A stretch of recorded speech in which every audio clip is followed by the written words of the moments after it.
Friends, welcome to my channel. इस video में हम डिस्कस करेंगे फंडामेंटल राइट्स में कुछ क्वेश्चंस। ओके, तो ये क्वेश्चंस की पीडीएफ फर्स्ट मैं आपको बता दूं, ये जो टेलीग्राम चैनल है लर्न रिवाइज सक्सीड, यहाँ पे आपको अवेलेबल हो जाएगी। आप वहाँ से इस क्वेश्चंस की पीडीएफ को डाउनलोड कर सकते हैं, राइट। और मैं एक्सपेक्ट कर रही हूँ कि आपने पहले ये सारी वीडियोज देख ली होंगी फंडामेंटल राइट्स के टॉपिक पे, एंड देन आप ये क्वेश्चंस की सीरीज आप देख रहे हो, राइट। हम स्टार्ट करते हैं फंडामेंटल राइट्स पे कुछ क्वेश्चंस। जो भी हमने जितना भी पढ़ा है उसी बेसिस पे हमारे कुछ क्वेश्चंस, मैंने 15 प्लस क्वेश्चंस रखे हैं, वो हम वन बाय वन डिस्कस करेंगे। Okay, so let's start. First question is which one of the following writs issued by the Supreme Court of India in case of illegal detention. So writs हमने पढ़ा था, जो Ritz आपके issue करते हैं कौन करते हैं? Supreme Court as well as High Court. जो सुप्रीम कोर्ट की जो पावर है रिट्स इशू करने की, वो कौन से आर्टिकल में मेंशन है? आर्टिकल 32 में मेंशन है, राइट। और हमने कितने टाइप के रिट्स पढ़े थे? हमने पढ़े थे 5 टाइप के रिट्स। उन 5 टाइप के रिट्स में से 4 यहाँ ऑलरेडी मेंशन्ड है। One is mandamus, second quo warranto, habeas corpus, prohibition, and the fifth one is certiorari. Okay, तो ये 5 टाइप के रिट्स अवेलेबल होते हैं। इनमें से कौन सा रिट्स है जो इलीगल डिटेंशन के लिए, मीन्स अगर किसी पर्सन को इलीगली अरेस्ट कर लिया गया है तो उसके अगेंस्ट सुप्रीम कोर्ट आपका रिट इशू कर सकता है, वो आपके कौन सा रिट है?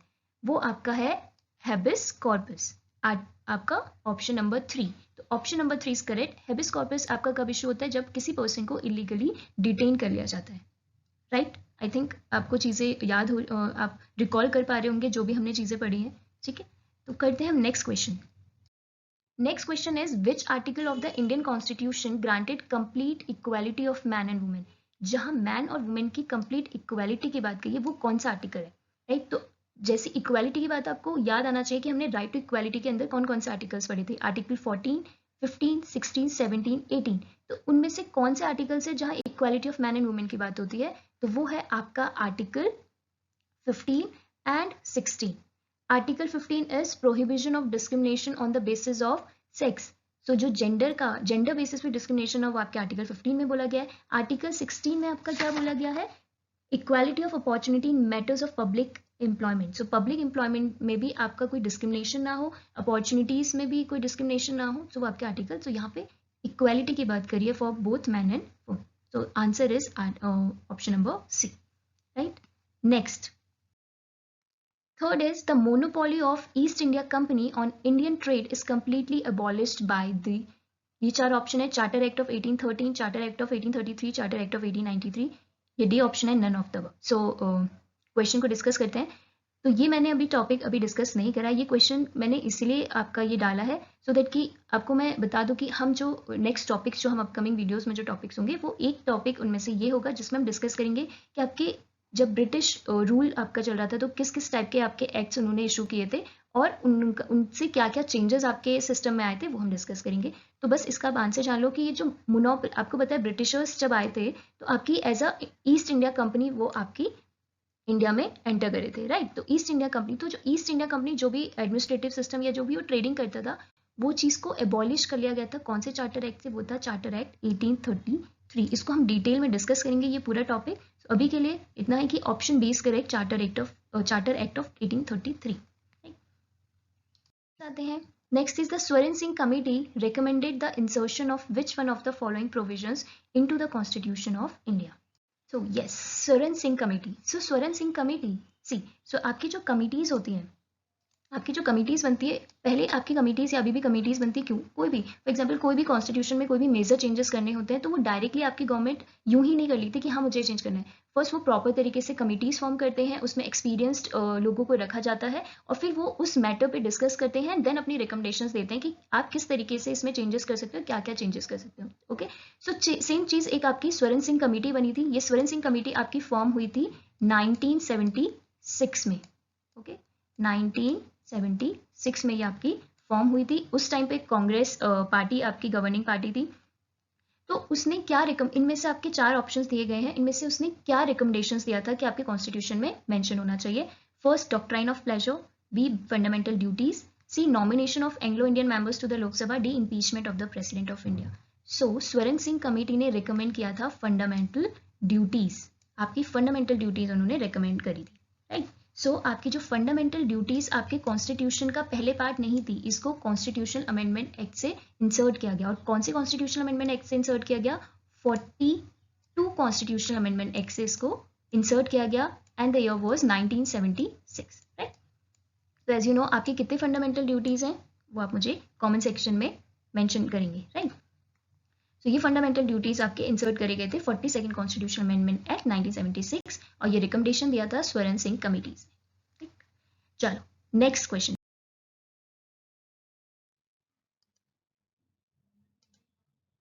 Okay, so fifth question is which of the following is or are source or sources of law in India? One, Constitution of India, statutes, customary law and case law. So हमें बताना है कि आपके जो India में जो laws हैं उनके सोर्सेज क्या क्या हैं। तो पहला कॉन्स्टिट्यूशन ऑफ इंडिया, यस हमारे जो लॉज होते हैं वो कॉन्स्टिट्यूशन पे बेस्ड होते हैं। सेकंड स्टैट्यूट, स्टैट्यूट मीन्स जो भी लॉज आपकी पार्लियामेंट बनाती है, पार्लियामेंट जो पास करती है जो लॉज को, क्या वो आपके सोर्सेज होते हैं? यस वो भी आपके सोर्सेज होते हैं। Third customary laws, customary laws आपके देखो हमारी डिफरेंट डिफरेंट कम्युनिटीज हैं, उनके कुछ बिलीव्स होते हैं, उनके कुछ अपने रूल्स एंड रेगुलेशंस होते हैं, तो वो भी कहीं ना कहीं आपके जो इंडिया की लॉज हैं उन पे वो भी कहीं ना कहीं एक सोर्स है। इसका एक एग्जांपल है हिंदू मैरिज एक्ट्स, वो भी वो एक क्या है? कस्टमरी लॉ है, राइट। तो यस वो भी आपका एक सोर्स है लॉ इन इंडिया में। फोर्थ है आपका केस लॉ। केस लॉ क्या है? केस लॉ आपका समझ लो, इसका केस लॉ को हम बोलते हैं common law. Common law see आपके कोई लीगल केसेस हैं, उस लीगल केसेस में आपके जो जजेस होंगे कुछ ना कुछ आपके डिसीजंस लेते हैं, अगर उन डिसीजन पे आपके लॉज फॉर्म किए जाते हैं उनको हम कहते हैं केस लॉ, राइट। तो यस ये चारों ही आपके सोर्सेज हैं किसके? लॉ इन इंडिया में, राइट। तो इसका आंसर होगा 1, 2, 3 and 4।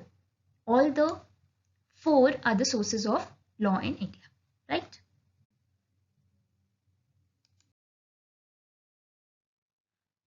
Which one of the following is not a feature of Indian federalism? Indian federalism भी हमने डिस्कस नहीं करा है, जो हम करेंगे एक नेक्स्ट वीडियोस में हम फेडरलिज्म की बात भी करेंगे। सो अभी थोड़ा सा समझ लेते हैं। What first statement is courts can interpret the constitution in powers of different levels of the government. Meaning समझ में आए? Courts can interpret the constitution means जो आपके कोर्ट्स होते हैं, सुप्रीम कोर्ट, हाई कोर्ट्स और लोअर कोर्ट्स, वो आपके कॉन्स्टिट्यूशन को इंटरप्रेट कर सकते हैं एंड पावर्स ऑफ डिफरेंट, और उसमें जो भी गवर्नमेंट की जो भी पावर्स हैं डिफरेंट लेवल्स पे उनको भी इंटरप्रेट कर सकते हैं। तो yes it is a feature of Indian federalism. Second, sources of revenue for the union government and the state governments are specified. Yes आपका यूनियन गवर्नमेंट के सोर्सेज क्या होंगे, आपके स्टेट गवर्नमेंट के सोर्सेज होंगे, वो भी स्पेसिफाइड है, ठीक है। तो ये भी आपका फेडरलिज्म का फीचर है। Third, power of the union the state are specified. Yes union के पावर्स क्या है, स्टेट की पावर्स क्या है, वो भी प्रॉपर्ली आपके कॉन्स्टिट्यूशन में मेंशन है। तो yes this is also Indian federalism. D is Indian federalism is based on the principle of separation of power. आपका जो इंडियन फेडरलिज्म है वो आपके principle of separation of power पे बेस्ड है? नहीं, ये बेस्ड नहीं है। हमारा जो इंडियन फेडरलिज्म है वो बेस्ड है डिविजन ऑफ पावर्स पे, ठीक है। आपका बेस्ड है डिविजन ऑफ पावर पे।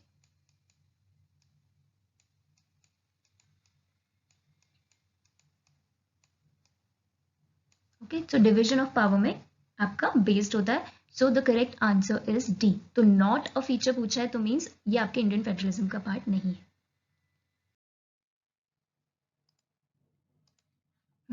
So rule of law, rule of law आपके कौन से कॉन्स्टिट्यूशन से लिया गया है? आपके यूके के कॉन्स्टिट्यूशन से लिया गया है, यूनाइटेड किंगडम के कॉन्स्टिट्यूशन से लिया गया है आपका rule of law. So rule of law, rule of law है क्या? सी रूल ऑफ लॉ इज कि अगर कोई पर्सन, जी आप किसी भी पर्सन को पनिश नहीं कर सकते हैं एक्सेप्ट अगर उसने ऑर्डिनरी कोर्ट ऑफ लॉ को वायलेट किया है, मींस अगर उसने कोई लॉ को वायलेट किया है देन ओनली आप उसको पनिश कर सकते हो, अदरवाइज कोई भी किसी भी इंडिविजुअल को पनिशमेंट नहीं दी जा सकती, ठीक है। This is rule of law. Second चीज है अगर कोई आपके ऑर्डिनरी लॉ ऑफ कोर्ट को वायलेट करता है तो वो जो भी उसको पनिशमेंट दी जाएगी वो सबके लिए इक्वल होगी, इसमें कोई डिस्टिंक्शन नहीं होगा, चाहे वो रिच है, पुअर है, लो और हाई प्रोफाइल है, ऑफिशियल है, नॉन ऑफिशियल है, वहां पे कोई भी डिस्टिंक्शन नहीं किया जाएगा। This is rule of law. And this one more point in rule of law, see rule of law आपके यूनाइटेड किंगडम के कॉन्स्टिट्यूशन से लिया गया है, बट वहाँ क्या है यूनाइटेड किंगडम और इंडिया में थोड़ा डिफरेंस है। यूनाइटेड किंगडम में क्या है, वहाँ law of parliament is considered supreme, है ना, तो वहाँ लॉ ऑफ पार्लियामेंट को सुप्रीम माना जाता है। बट इन इंडिया आपको किसको सुप्रीम माना जाता है? लॉ को सुप्रीम माना जाता है। इंडिया में कॉन्स्टिट्यूशन को सुप्रीम माना जाता है, राइट। तो अगर आपका लॉ कॉन्स्टिट्यूशन के प्रोविजंस के अकॉर्डिंग नहीं है तो उस लॉ को क्या कर दिया जाता है? स्क्रैप कर दिया जाएगा, उस लॉ को रिमूव कर दिया जाता है, ठीक है। तो this is rule of law, और ये रूल ऑफ लॉ आपका मेंशन है आर्टिकल 14 में। आर्टिकल 14 वो article 14 is equality before law and equal protection of law, उसी में आपका वही एक एलिमेंट होता है रूल ऑफ लॉ का, ठीक है। Next question, By which one of the following constitutional amendment acts was the Article 21A right to education inserted in the Constitution of India? ये बहुत इजी हम डिस्कस कर चुके हैं. आर्टिकल 21A आपका कौन से अमेंडमेंट से इंसर्ट किया गया है? 86 अमेंडमेंट एक्ट से, एंड ईयर इज 2002. ठीक है, 2002 से ये आपका इंसर्ट किया गया है 86 constitutional amendment act. Next question, which among the following authorities decides how far the fundamental rights can apply to the members of the armed forces in India? So ये authority किसके पास है कि आपके आर्म फोर्सेस के कौन से fundamental rights apply होंगे, कौन से नहीं होंगे? ये पावर बस आपके पार्लियामेंट ऑफ इंडिया के पास होती है. President of India, parliament of India, arm forces themselves, arm forces tribunal नहीं, ओनली पार्लियामेंट. और ये आपके कौन से आर्टिकल में मेंशन है, ये भी हमने डिस्कस किया है. सो ये आप कमेंट सेक्शन में मुझे बताना कि कौन से आर्टिकल में मेंशन है कि आपकी आर्म फोर्सेस के फंडामेंटल राइट्स को रिस्ट्रिक्ट कर सकते हैं, और वो कौन कर सकता है, मींस पार्लियामेंट कर सकता है, वो कौन से आर्टिकल में मेंशन है. नेक्स्ट क्वेश्चन करते हैं. So question 10th, which of the following is not a correct statement with respect to freedom of speech and expression? तो freedom of speech and expression से रिलेटेड पूछे हैं. Freedom of speech and expression आपके कौन सा article के अंदर आता है? आपके आर्टिकल 19 में, राइट. तो इसमें 4 आर्टिकल्स दिए हैं इस freedom of speech and expression से रिलेटेड. वो हमें बताना है कि इनमें से कौन सा करेक्ट नहीं है. So first is it is enshrined in part 3 of the constitution. Yes, freedom of speech and expression आपका पार्ट 3 में ही मेंशन्ड होता है, जो कि आपका फंडामेंटल राइट्स का सेक्शन है. Second, it is not an absolute right to express one thoughts freely. See, हम अपने थॉट्स को, अपने इंफॉर्मेशन को जो भी आप फ्रीली एक्सप्रेस कर सकते हो, बट उनमें रिस्ट्रिक्शंस लगे होते हैं, तो वो आपका एब्सोल्यूट राइट नहीं होता. और इस स्टेटमेंट बोला है नॉट एन एब्सोल्यूट राइट, तो ये भी स्टेटमेंट आपका करेक्ट है. फोर्थ स्टेटमेंट देखते हैं, it can be suspended emergency. Yes, it can be. आपकी 3 टाइप की इमरजेंसीज होती है, national emergency, financial emergency and president rule. Article 352, 356 and 360. तो 3 टाइप की इमरजेंसीज होती हैं. ठीक है, तो कुछ इमरजेंसीज में आपके ये आर्टिकल 19 का सस्पेंड कर दिया जाता है, राइट. कौन सी कंडीशंस में सस्पेंड किया जाता है वो हम डिस्कस करेंगे जब इमरजेंसी का टॉपिक हम लेंगे. ठीक है, तो यस, ये आपका सस्पेंड हो सकता है. तो आपका statement 4 is correct. Article statement 3, it is not be curtailed by legislation. No, this is a wrong statement. Why? Because आपका लेजिस्लेशन जो आपके लॉज फॉर्म करता है, जो आपका पार्लियामेंट है, वो इसको कर्टेल कर सकता है. इन फ्यूचर 3 ग्राउंड्स पे तो आपका speech, freedom of speech and expression restrict तो करते हैं. इन फ्यूचर अगर कोई ऐसी सिचुएशन है जहाँ पे करना पड़े और रिस्ट्रिक्शंस लगाना पड़े, तो पार्लियामेंट अमेंडमेंट करके वो चीज लगा सकता है. ठीक है, तो इस क्वेश्चन का आंसर क्या होगा? स्टेटमेंट 3, जो कि करेक्ट नहीं है. किसके रिस्पेक्ट में? इस फ्रीडम के रिस्पेक्ट में. ठीक है, कहते हैं how many freedoms are guaranteed by article 19. कितने फ्रीडम्स आपके आर्टिकल 19 गारंटी करते हैं? राइट टू फ्रीडम में हमने डिस्कस किए थे कितने टाइप के फ्रीडम्स थे? 6 टाइप्स के. ओके, वो कौन से 6 टाइप से आप मुझे कमेंट सेक्शन में बताएंगे. Next, which among the following articles of constitution of India abolishes the untouchability. कौन से आर्टिकल में अनटचेबिलिटी से रिलेटेड आपका मेंशन है? वो है आपका आर्टिकल 17, राइट. आर्टिकल 18 में क्या बात करी गई है? Article 18 is abolition of titles, और abolition of untouchability is article 70. Easy, right? Next, which of the following statements are correct regarding article 27? So हमने सारे आर्टिकल्स डिस्कस करे हुए हैं, तो जब भी आर्टिकल 27 आए तो आपको फर्स्ट ऑफ ऑल ये माइंड आना चाहिए कि कौन सा फंडामेंटल राइट है. तो आर्टिकल 27 हमारा आता है right to freedom of religion के अंदर. ठीक है, तो स्टेटमेंट्स पढ़ते हैं पहले. First statement is it prohibits the state from favouring one religion over the another. Means क्या ये आर्टिकल स्टेट को रोकता है कि आप एक रिलीजन को फेवर नहीं कर सकते हो, किसी एक रिलीजन को फेवर नहीं कर सकते हो. Second, the taxes can't be use for the promotion और मेंटेनेंस ऑफ ऑल रिलीजन. जो भी टैक्सेस आपकी गवर्नमेंट कलेक्ट करती है, क्या उसको वो सारे रिलीजन्स के प्रमोशन और मेंटेनेंस में यूज नहीं कर सकते हैं? तो आपको बताना है दोनों में से कौन सा स्टेटमेंट करेक्ट है. बोथ 1 and 2, 2 ओनली, 1 ओनली, या नन ऑफ देम, या कोई भी नहीं, दोनों इनकरेक्ट. सो आंसर इज कि पहला, यस, आर्टिकल 27 आपका रोकता है कि आप किसी एक रिलीजन को फेवर नहीं कर सकते हो, तो this statement is absolutely correct. Second, the taxes can be use for the promotion और मेंटेनेंस ऑफ ऑल रिलीजन. जो भी टैक्सेस हैं, आप मैंने बताया था कि आपकी गवर्नमेंट टैक्सेस यूज नहीं कर सकती है फॉर एनी पर्टिकुलर रिलीजन, किसी एक रिलीजन के लिए यूज नहीं कर सकती. बट यहाँ पे क्या मेंशन है? ऑल रिलीजन, सारे रिलीजन्स के लिए वो कर सकती है, राइट. तो ये आपका स्टेटमेंट हो जाता है रॉन्ग. तो इसका आंसर होगा 1 only. Okay, next question. The writ of prohibition is not available against.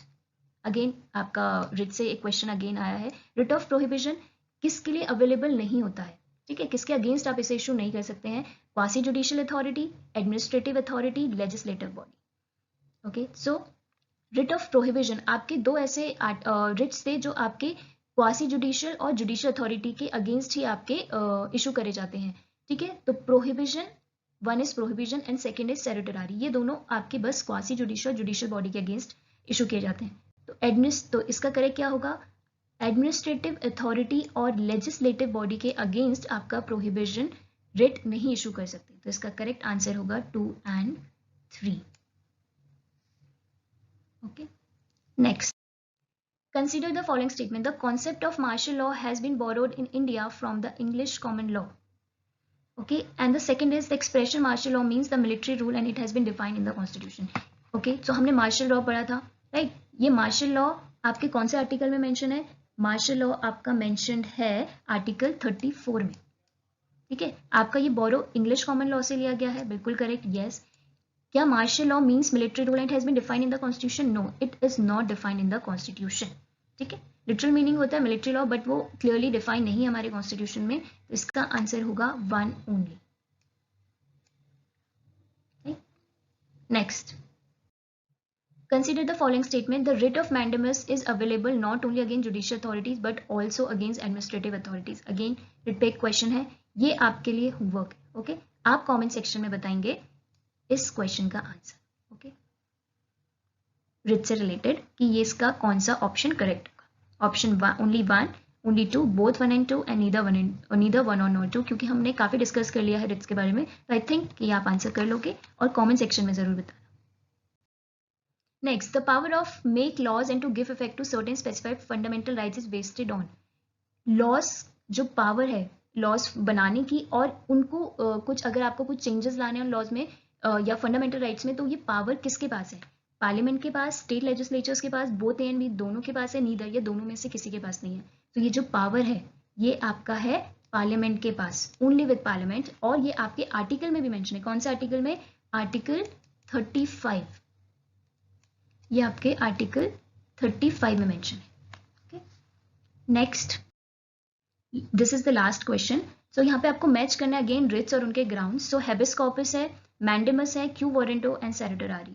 और किस ग्राउंड पे दिए जाते हैं? Non performance of public duties, unlawful detention, correctional direction to subordinates courts and unlawful occupation of public office. तो habeas corpus आपका related है unlawful detention, जो हमने पहले भी अभी क्वेश्चन में डिस्कस किया था. अनलॉफुल डिटेंशन जब किया जाएगा, इलीगल डिटेंशन, तो हेबिस कॉर्पस आपका इशू किया जाएगा. मैंडेमस कब रिलीज करते हैं, इशू करते हैं? मैंडेमस जब आपका कोई ऑफिशियल आपकी परफॉर्म नहीं करता या परफॉर्म करने से मना कर देता है, non performance of public duties, तो मैंडेमस. क्यू वारंटो जब अनलॉफुल ऑक्यूपेशन कोई पर्सन अगर होल्ड कर रहा है या अनलॉफुल एक्शन वो ले रहा है जो उसके पावर्स के अंडर नहीं आता है, तो क्यू वारंटो आपका इशू होता है. एंड द सेरेटरी इज आपका जुडिशियल और क्वासी जुडिशियल बॉडी के लिए रिलीज किया जाता है, और ये आपके correctional direction to subordinates court. आपका higher court means your high courts and supreme courts आपके लोअर कोर्ट्स के लिए ये इशू करती है. ठीक है, सो आंसर 1 is 2, ए का है 3, सॉरी ए का 2, बी का 1, सी का 4 and so correct option is this. Okay, so अब हमारा ये क्वेश्चंस हमने कर लिए हैं डिस्कस. पीडीएफ्स आपको अगेन यहाँ आपको टेलीग्राम चैनल पे मिल जाएगी, वो आप ज्वाइन कर लेना, वहाँ से पीडीएफ्स आपको आप डाउनलोड कर लेना. राइट, तो यहीं पे हम इसको खत्म करते हैं. नेक्स्ट टॉपिक हम स्टार्ट करेंगे, उसकी इन्फॉर्मेशन आपको मिल जाएगी कि मैं नेक्स्ट टॉपिक कौन सा स्टार्ट करूंगी. और okay, so thank you so much. Keep learning and keep revising.